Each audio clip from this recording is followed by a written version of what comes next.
బెంగాల్ సీఎంగా సువేందు అధికారి ప్రమాణ స్వీకారం. హాజరైన ప్రధాని మోదీ, అమిత్ షా, చంద్రబాబు.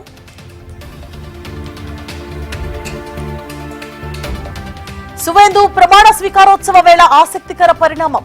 బీజేపీ మాజీ నేతకు ప్రధాని మోదీ పాదాభివందనం. తమిళనాడులో ప్రభుత్వ ఏర్పాటుపై వీడని ఉత్కంఠ. క్షణక్షణానికి మారుతోన్న రాజకీయ సమీకరణాలు.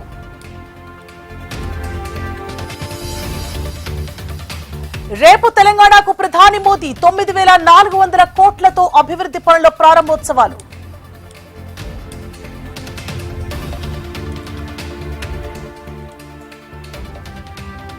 హైదరాబాద్ మెట్రో విస్తరణకు సహకరించండి. భాగ్యనగర పర్యటనలో ప్రధానికి విజ్ఞప్తి చేయనున్న తెలంగాణ సీఎం రేవంత్.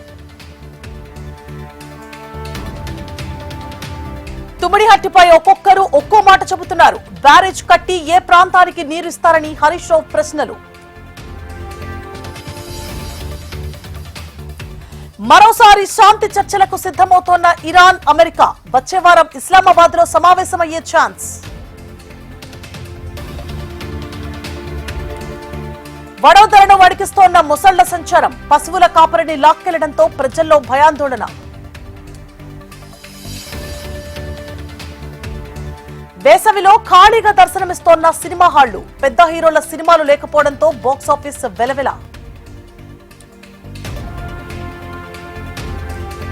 సీఎం రేవంత్ తో పార్లమెంటరీ స్టాండింగ్ కమిటీ సమావేశం. ప్రాజెక్టు పురోగతిపై ఉన్నతాధికారులకు సీఎం రేవంత్ సూచనలు.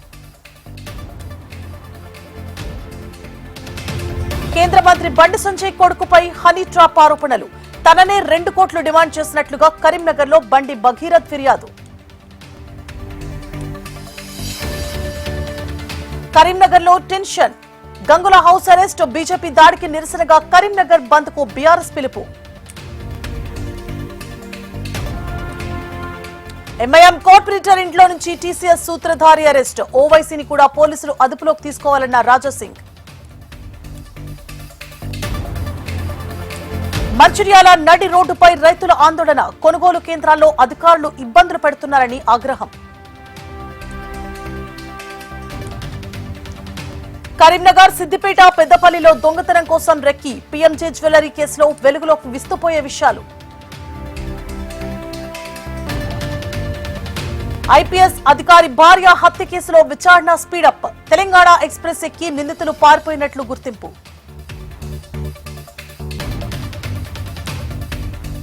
ఓడిలో పిల్లతో కోతి సంచారం. తల్లి ప్రేమకు నిదర్శనమంటున్న వీక్షకులు. కరీంనగర్ లో ఘటన. లిఫ్ట్ లో ఇరుక్కున్న వాచ్మెన్ కొడుకు ఆసుపత్రికి తరలించే లోపే మృతి. ఎటాంచెరులో ఘటన.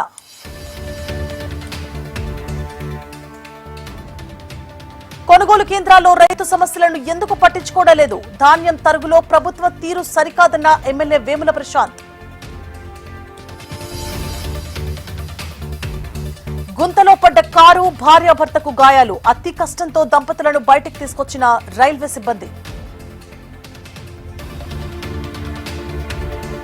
అత్తాపూర్లో రోడ్లపై రెస్కీ బైక్ స్టంట్లు. 6 యువకుల అరెస్టు. కఠిన చర్యలు తప్పవని పోలీసుల హెచ్చరిక. కడప, నెల్లూరు రహదారిపై ప్రైవేటు బస్సు బోల్తా. 5గురికి స్వల్ప గాయాలు. పలువురు సురక్షితం. ఒంగోలులో భూ ప్రకంపనలు. భయంతో ఇళ్ల నుంచి బయటకు పరుగులు తీసిన ప్రజలు.